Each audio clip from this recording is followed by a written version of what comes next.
ಓಂ ಬ್ರಹ್ಮದೇವಾಯ ನಮಃ. ಪೂಜ್ಯಾಯ ರಾಘವೇಂದ್ರಾಯ ಸತ್ಯಧರ್ಮರತಾಯಿತ ಬೈತಾಂ ಕಲ್ಪವೃಕ್ಷನಮತಾಂ ಕಾಮಧೇನೆ ಶ್ರೀಮನ್ ನಾರಾಯಣ ಮಹಾಲಕ್ಷ್ಮೀದೇ ನಮಸ್ತೆ. ಅರಿವಿಗೂ ಕ್ಷಣದೆ ಗುರುಗೂ ಕ್ಷಣದೆ ವಾಗ್ದೇವಿ ಸರಸ್ವತಿ ಕೂಡ ಕ್ಷಣದೆ. ನಂಬರ್ ಅಂದರೆ ನಾನು ಅಂದರೆ ನಂಬರ್ಸು ಹೇಳ್ತೀನಂತ ಆಗುತ್ತೆ ಅಂತ ಹೇಳ್ತೀನಿ. ಅಭಿಮಾನಿ ದೇವ್ರಿಗೆ ಗೊತ್ತು.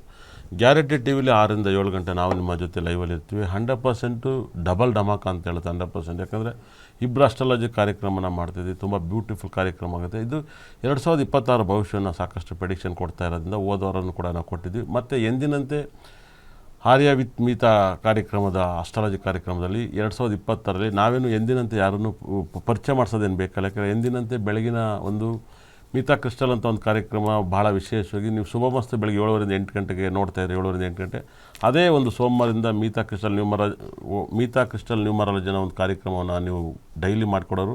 ದಯವಿಟ್ಟು ಅವ್ರನ್ನ ಪರಿಚಯ ಮಾಡಿಸೋಕ್ಕಿಂತ ಮುಂಚೆಲೆ ಕ್ಯಾಮ್ರಾ ಪರಿಚಯ ಮಾಡಿಸ್ಬಿಟ್ಟಿದೆ. 100% ಮೀತಾರೆ ನಿಮ್ಮ ಫಾಲೋವರ್ಸ್ಗೆ ಹೊಸ ವರ್ಷನ ಹೇಗೆ ಹೇಳ್ತೀರಾ, ಏನೇನು ಹೇಳ್ಬೇಕು ಅಂತಿದ್ರಿ ಈ ವರ್ಷ? ಎಲ್ರಿಗೂ ಮೊದಲನೇದಾಗಿ ನಮಸ್ಕಾರ. ವೀಕ್ಷಕರಿಗೆಲ್ಲರಿಗೂ ಅದೇ ರೀತಿ 2026ನೇ ಇಸ್ವಿ ಮುಂದಿನ ವರ್ಷಕ್ಕೆ ಕೆಲವೇ ಇನ್ನು ಒಂದು 3 ದಿನ ಇದೆ. ಆ 3 ದಿನಕ್ಕೆ ನಾವು 2026ನೇ ಇಸ್ವಿಗೆ ಕಾಲಿಡ್ತಾ ಇದ್ದೀವಿ. ಎಲ್ರಿಗೂ ಕುತೂಹಲ ಇರುತ್ತೆ ಯಾವ ಡೇಟಿಗೆ ಯಾವ್ಯಾವ ಡೇಟಲ್ಲಿ ಹುಟ್ಟಿರೋರಿಗೆ ಏನೇನು ಆಗುತ್ತೆ, ಅದೇ ರೀತಿ ಯಾವ ರಾಶಿಯವರಿಗೆ ಏನು ಯೋಗ ಇದೆ, ಏನು ಶುಭ ಫಲ ಇದೆ, ಏನು ಅಶುಭ ಫಲ ಇದೆ ಅಂತ ನೋಡೋದಕ್ಕೆ ಎಲ್ಲರೂ ಕಾತರವಾಗಿ ಕಾಯ್ತಿರ್ತೀರ. ಅದೇ ರೀತಿ ಎಲ್ಲರಿಗೂ ಕೂಡ ಯಾಕಂದರೆ ಪಾಸಿಟಿವ್ ನೆಗೆಟಿವ್ ಇದ್ದೇ ಇರುತ್ತೆ. ಎಲ್ರಿಗೂ ಕೂಡ 2026ನೇ ಇಸ್ವಿ ಎಲ್ಲರಿಗೂ ಒಂದು ಒಳ್ಳೆಯದನ್ನು ಮಾಡಲಿ. ಅದಕ್ಕೆ ಏನು ಬೇಕೋ ಅದು ಪರಿಹಾರವಾಗಿ ನಾವು ಕೂಡ ನಿಮ್ಮ ಜೊತೆ ಇರ್ತೀವಿ. ನಾವು ಅದಕ್ಕೆ ನಿಮಗೆ ಕೊಡ್ತಾ ಹೋಗ್ತೇವೆ. ಅದರಿಂದ ಎಲ್ರಿಗೂ ಒಳ್ಳೆಯದಾಗಲಿ ಅಂತ ಹೇಳ್ತೀನಿ. ಓಕೆ, ಮೊದಲಿಗೆ 3ನೇ ನಂಬರ್ ಬಗ್ಗೆ ಸಾಕಷ್ಟು ಮಾಹಿತಿನ ನಾವು ಹೇಳ್ತಾ ಹೋಗ್ತಿದ್ವಿ. ಮತ್ತು ಗಜಕೇಶ್ ಯೋಗ ಮತ್ತು ವಿಪರೀತ ರಾಜಯೋಗ ಜಾತಕ ಯಾವ ರಾಶಿಗೆ ಮದುವೆ ಆಗುತ್ತೆ, ಯಾವ ರಾಶಿಗೆ ಮಕ್ಕಳಾಗುತ್ತೆ ಅಂತ ಹೇಳಿದ್ದು. ಅದಕ್ಕಿಂತ ಮುಂಚೆ ಕರೆ ಸ್ಪೀಕರ್ಸ್. ಹಲೋ ನಮಸ್ಕಾರ ಸರ್. ನಮಸ್ಕಾರ ಸರ್, ಯಾರ ಬಗ್ಗೆ ಕೇಳ್ತೀರಾ ಸರ್? ಮಗನ ಬಗ್ಗೆ ಕೇಳಬೇಕಾಗಿತ್ತು. ಹೇಳಿ ಸರ್, ನಿಮ್ಮ ಡೇಟ್ ಆಫ್ ಬರ್ತು? 15/8/1997. 15/8/1997. 15/8/1997. ಎಷ್ಟು ಗಂಟೆ? 4:10 PM. 4:10 PM. ಏನು ನಿಮ್ಮ ಪ್ರಶ್ನೆ ಏನು? ಕನ್ಯಾದ ಬಗ್ಗೆ ಸರ್, ಕನ್ಯಾದ ಬಗ್ಗೆ. ಮದುವೆ ಆಗಬೇಕು. ಹಾಂ, ಓಕೆ, ಹೇಳಿ ಮೇಡಮ್ ಅವ್ರ ಮದುವೆ ಅಂತೆ. ಸರ್ ಅವ್ರದ್ದು ಧನುರಾಶಿ ಪೂರ್ವಾಷಾಢ ನಕ್ಷತ್ರ. ಸೊ ಇವಾಗ ಮದುವೆ ಆಗಬೇಕು ಅಂತಂದರೆ 2027ವರೆಗೂ ಓಕೆ ಸರ್, ಟೈಮ್ ಚೆನ್ನಾಗಿದೆ. 2027 ಮೇಲೆ ಕೂಡ ಟೈಮ್ ಚೆನ್ನಾಗಿದೆ. ಸೊ ಇವಾಗ 2027 ಮದುವೆ ಆದರೆ ತುಂಬ ಒಳ್ಳೆ ಒಂದು ಹುಡುಗ ಆಗಿದ್ರೆ ಹುಡುಗಿ ಸಿಗ್ತಾರೆ, ಹುಡುಗಿ ಇದ್ದರೆ ಹುಡುಗ ಸಿಗ್ತಾರೆ ಅಂತ ಹೇಳ್ಬೋದು. ಸೊ ಹಾಗಾಗಿ ಇವಾಗ ಟ್ರೈ ಮಾಡಿದ್ರೆ ಮದುವೆ ಆಗುತ್ತೆ. ಮತ್ತು ಯಾವಾಗ ಮದುವೆ ಆಗುತ್ತೆ? 2027ವರೆಗೂ ತುಂಬ ಟೈಮ್. 2027 ಮದುವೆ ಆಗುತ್ತೆ ಸರ್, ಖಂಡಿತ ಕ್ಲಿಯರ್ ಮಾಡಿ. ಅದಕ್ಕೆ ಮದುವೆಗೋಸ್ಕರ ಹೋಗ್ಬೇಕಾದಂಥ ಟೆಂಪಲ್ ಶಬರಿಮಲೆ ಅಯ್ಯಪ್ಪ ಸ್ವಾಮಿಗೆ ಅರ್ಕೆ ಹೊತ್ಕೊಳ್ಳಿ. ನಿಮ್ಮ ಮದುವೆ ಪ್ರಾಬ್ಲಮ್ ಕ್ಲಿಯರ್ ಆಗುತ್ತೆ. ಧನ್ಯವಾದಗಳು ಸರ್. ನೆಕ್ಸ್ಟ್ ಕರೆ ಸ್ಪೀಕರ್ಸ್. ಹಲೋ ಹಲೋ, ನಮಸ್ಕಾರ ಮೇಡಮ್. ಸರ್ ನಾನು ಲಕ್ಷ್ಮಿಯಿಂದ ಸರ್. ಲಕ್ಷ್ಮಿ ಅಂದ್ರೆ ಯಾರು ಸರ್? ನಮ್ಮ ಯಾರು ಅಂತ ತಿಳ್ಕೊಳ್ಳಿ, ನೀವು ಹಂಗೆ ಪರಿಚಯ ಹತ್ತಿರ ಮಾತಾಡಿಸ್ತಿದ್ರಲ್ಲ. ಹೌದು ಸರ್, ನಾನು ನಿಮಗೆ ತುಂಬಾ ಪರಿಚಯ ಇದೆ. ನಾನು ನಿಮ್ಮನ್ನ ಫ್ಯಾನು, ಗೊತ್ತು ನಿಮ್ಗೆ. ನಾನು ಮಕ ನೋಡಿದ್ರೆ ಗೊತ್ತಾಗ್ತೀರಾ. ಓಕೆ. ಮೊನ್ನೆ ಒಂದು 8 ತಿಂಗಳು ಮುಂಚೆ ಬಂದು ರವಿತಾ ಮೈರ ಅಂತ ನೇಮ್ ಇಟ್ಕೊಂಡು ಹೋಗಿದ್ದೀನಿ ನಮ್ಮ ಮೊಮ್ಮಗಳಿಗೆ. ಆವಾಗ್ಲೇ ನಮ್ಮ ಅಡಿಯಂದ್ರದ್ದು ಕೇಳ್ಸ್ಕೊಂಡು ಹೋಗಿದ್ದೀನಿ ನಿಮ್ಮ ಹತ್ರ ನಿನ್ನೆ. ಚೆನ್ನಾಗಿದೆ ಅಂತ ಹೇಳಿದ್ರಿ. ಅವರು ಯಾವ್ದೋ ಒಂದು ಕೆಲ್ಸಕ್ಕೆ ಓಡಾಡ್ತಿದಾರೆ ಸರ್. ಅದು ಆಗುತ್ತಾ ಅನ್ನೋದು ಒಂಚೂರು ಹೇಳ್ಬೇಕಾಗಿತ್ತು. ಯಾವ್ದಾರು ಹಾಡು ಹೇಳಿ ಮೇಡಮ್ ಅವ್ರೆ, ಹೇಳ್ತೀವಿ. ಯಾವ್ದಾರ ಹಾಡ ಸರ್? ಬೇಡ ಸರ್, ಹಾಡು ನನ್ಗೆ ಅಷ್ಟು ಚೆನ್ನಾಗಿ ಬರೋದಿಲ್ಲ ಸರ್.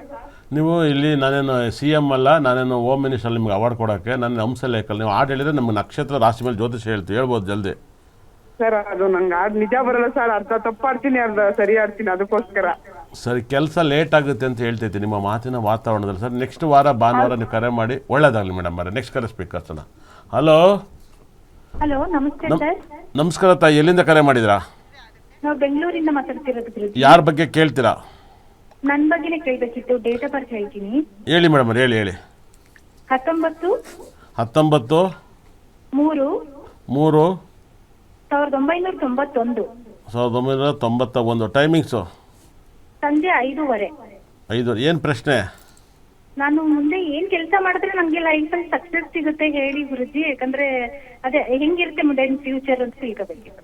ಈಗ ಏನು ಮಾಡ್ತೀರಾ ಮೇಡಮ್ ಸಕ್ಸಸ್ಗೆ? ಇವಾಗ ಏನು ಮಾಡ್ತಿಲ್ಲ, ಮನೇಲೇ ಇದ್ದೀನಿ. ಅದೇ ಏನಾದ್ರೂ ಮಾಡ್ಬೇಕು ಅನ್ಕೋತಿದ್ದೀನಿ. ಅದೇ ಏನ್ ಮಾಡಿದ್ರೆ ಚೆನ್ನಾಗಿರ್ತೀನಿ ಅಂತ ತಿಳ್ಕೊಂಡು. ಯಾವೇರೆ ಮನೆ? ಸರ್ದಾಪುರ್ ರೋಡ್. ಸಜ್ಜಾಪುರ. ಮನೇಲಿ ಯಾರು ಇದ್ದೀರಾ? ನಾನು, ಹಸ್ಬೆಂಡು, ಮಕ್ಕಳು. ಓಕೆ, ಮನೆಯವ್ರು ಮನೇಲಿ ಇದ್ದಾರೆ, ಮನೆಯವ್ರು ಕೆಲಸಕ್ಕೆ ಹೋಯ್ತಾವ್ರಾ? ಅವ್ರು ಕೆಲಸ ಮಾಡ್ತಾರೆ. ಓಕೆ, ನೀವು ಒಳ್ಳೆ ಪ್ರಶ್ನೆ, ಸಖತ್ತಾಗಿರೋ ಪ್ರಶ್ನೆ ಕೇಳಿದ್ರಿ. ಖಂಡಿತಲ್ಲೂ ಕೂಡ ನಾವಿರೋ ಬಾಡಿಗೆ ಮನೆ ನಮಗೆ ಬರ್ಕೊಡ್ತಾರೆ, ಹೇಳಿ ಗುರುಜನ ಥರ ಇದೆ. ಕೆಲಸ ಮಾಡೋದು ಏನು ಅಂತ ಗೊತ್ತಿಲ್ಲ, ನಾವು ಹೇಳ್ಬೇಕಂತ ಕಳ್ತನ ಮಾಡಿ ಅಂತ ಹೇಳೋಕ್ಕಾಗತ್ತಾ? ಏನು ಮಾಡ್ತೀರ ಅದನ್ನ ಹೇಳ್ರಿ ಫಸ್ಟು. ನಾನು ಮುಂಚೆ ಅಪಾರ್ಟ್ಮೆಂಟ್ಗೆ ಕುಕಿಂಗ್ ಮಾಡಕ್ ಹೋಗ್ತಾ ಇದ್ದೆ, ಬಿಟ್ಬಿಟ್ಟಿದೀನಿ. ಬಿಸ್ನೆಸ್ ಮಾಡ್ಲಾ ಇಲ್ಲ ಅದನ್ನೇ ಮಾಡಿದ್ರೆ ಅದೇ ಕೆಲ್ಸಕ್ಕೆ ಹೋಗ್ಲಾ ಅಂತ. ಅವರು ವೆಜ್ಜಾ ನಾನ್ ವೆಜ್ಜಾ ನೀವು? Non veg. Okay, non veg ಅಂತೆ. ಕೈಮಾಗಿ ಏನೇನು ಮಸಾಲೆ ಹಾಕ್ತೀರಿ ಹೇಳಿ ಟಕ್ಕನೆ. ಕೈ ಹೇಳ್ರಿ. ಮಾಡಿ ಮಾಮೂಲಿ ಈರುಳ್ಳಿ, ಬೆಳ್ಳುಳ್ಳಿ, ಕೊತ್ತಂಬರಿ ಸೊಪ್ಪು, ಮತ್ತೆ ಟೊಮೆಟೊ ಇದೆಲ್ಲ ಹುರ್ಕೊಂಡು ಫ್ರೈ ಮಾಡಿ ರುಬ್ಬಿ, ಮತ್ತೆ ಕೈಮಾಗೆ ತೆಂಗಿನಕಾಯಿ, ಕಡಲೆಪಪ್ಪು, ಮೊಟ್ಟೆ, ಕೈಮನ ಪೀಸ್ ಮಾಡಿ ಮಿಕ್ಸಿಲಿ ಹಾಕಿ ಉಂಡೆ ಕಟ್ಟಿ ಹಾಕ್ತೀವಿ. ಬದನೆಕಾಯಿ ಥರ ಅಡುಗೆ ಹೇಳಿದ್ರಿ. ಕಡಲೆ ಯಾರು ಹಾಕ್ತಾರೆ? ಕೈಮ ಕಡಲೆ ಹಾಕ್ಲ ಅಂದ್ರೆ ಕಡಲೆ ನಿಲ್ಲುತ್ತಾ? ಟೊಮೊಟೊ ಹಾಕಿದ್ರೆ ಕೈಮ ನಿಲ್ಲುತ್ತೇನ್ರಿ ಉಂಡೆಗೆ? ಇಲ್ಲ ಗುರುಜಿ, ಹಾಕ್ತೀವಿ. ಸುಮ್ಮ ಕೂತ್ಕೊಂಡ್ರೆ ತೆಂಗಿನಕಾಯಿ ಎಲ್ಲ ಕೈಮ ಹಾಕಿ ಏನು ಕಡಲೆ ಎಲ್ಲ ಟಿ ವಿ ನೋಡ್ತಾರೆ, ಭಾನುವಾರ ನಗ್ತಾರೆ. ನೀವು ನಿಮ್ಮ ಅಡುಗೆನ ಕೇಳ್ಕೊಬಿಟ್ರೆ ಅಡುಗೆಗೆ ಅವು ಮರೆ ಥರ ಮಾತಾಡ್ಬಿಟ್ರೆ. ಮೇಡಮ್, ನೀವು ಒಳ್ಳೆ ಕೆಲಸ, ಹೂ ಕಟ್ಟೋ ಕೆಲಸ, ಹೂ ಮಾರೋ ಕೆಲಸ, ಹೂವಿನ ವ್ಯಾಪಾರನ ಫಸ್ಟ್ ಒಂದು 3 ತಿಂಗಳು ಮಾಡಿ ಮೇಡಮ್. ಅದಾದಮೇಲೆ ನೆಕ್ಸ್ಟ್ ಕರೆ ಮಾಡಿ, ಖಂಡಿತ ಕೂಡ ನಿಮ್ಮ ಪ್ರಾಬ್ಲಮ್ ಕ್ಲಿಯರ್ ಇರುತ್ತೆ. ಕೈಮಾಗೆ ನೆಟ್ಟಿಗೆ ಅಡುಗೆ ಐಟಮ್ದು ಹೇಳಿಲ್ಲ, ಅಡುಗೆ ಕೆಲಸ ಮಾಡ್ತೀನಿ ಅಂತಾರೆ. ಕೈಮಾಗ ಕಡಲೆನೇ ಹಾಕ್ತಾರೆ ಬಿಟ್ಬಿಟ್ರೆ. ನೆಕ್ಸ್ಟ್ ಕರೆ ಸ್ಪೀಕರ್ಸನ. ಹಲೋ, ನಮಸ್ಕಾರ. ಹಲೋ, ಸಾಕಷ್ಟು ಜನ ಕರೆ ಮಾಡ್ತಿದ್ದಾರೆ, ಮಾತಾಡೋಣ. ಒಬ್ಬರಾದ್ಮೇಲೆ ಒಬ್ರು ಬರ್ತಾಯಿಲ್ಲ ಇದ್ದಾರೆ. ಗ್ಯಾರಂಟಿ ಟಿವಿಗೆ ನೀವು ಅಂತ ಪಬ್ಲಿಕ್ ನೋಡ್ತಾರೆ. ಇವತ್ತು 2026 ಭವಿಷ್ಯನು ಪೆಡಿಷನ್ ಮಾಡ್ತೀವಿ. ಕೈಮ ಕಡಲೆ ಆಗ್ತಲ್ಲ ಕೈಮ ಮಾಡೋರು. ನೀವು ಇದೇ ಫಸ್ಟ್ ನೋಡಿದ್ದು. ಅವ್ರೇನು ತಿಳ್ಕೊಬಿಟ್ಟಾರೆ, ಕೈಮ ಒಡೆ ಅಂತ ತಿಳ್ಕೊಬಿಟ್ಟಾರೆ. ಅದಲ್ಲದೆ ಕೈಮನ ಮಾಡೋಕ್ಕೆ ಕಡಲೆ ಹಾಕ್ತಾರೆ, ಸಾಂಬಾರು ಮಾಡೋಕ್ಕಾಗಲ್ಲ.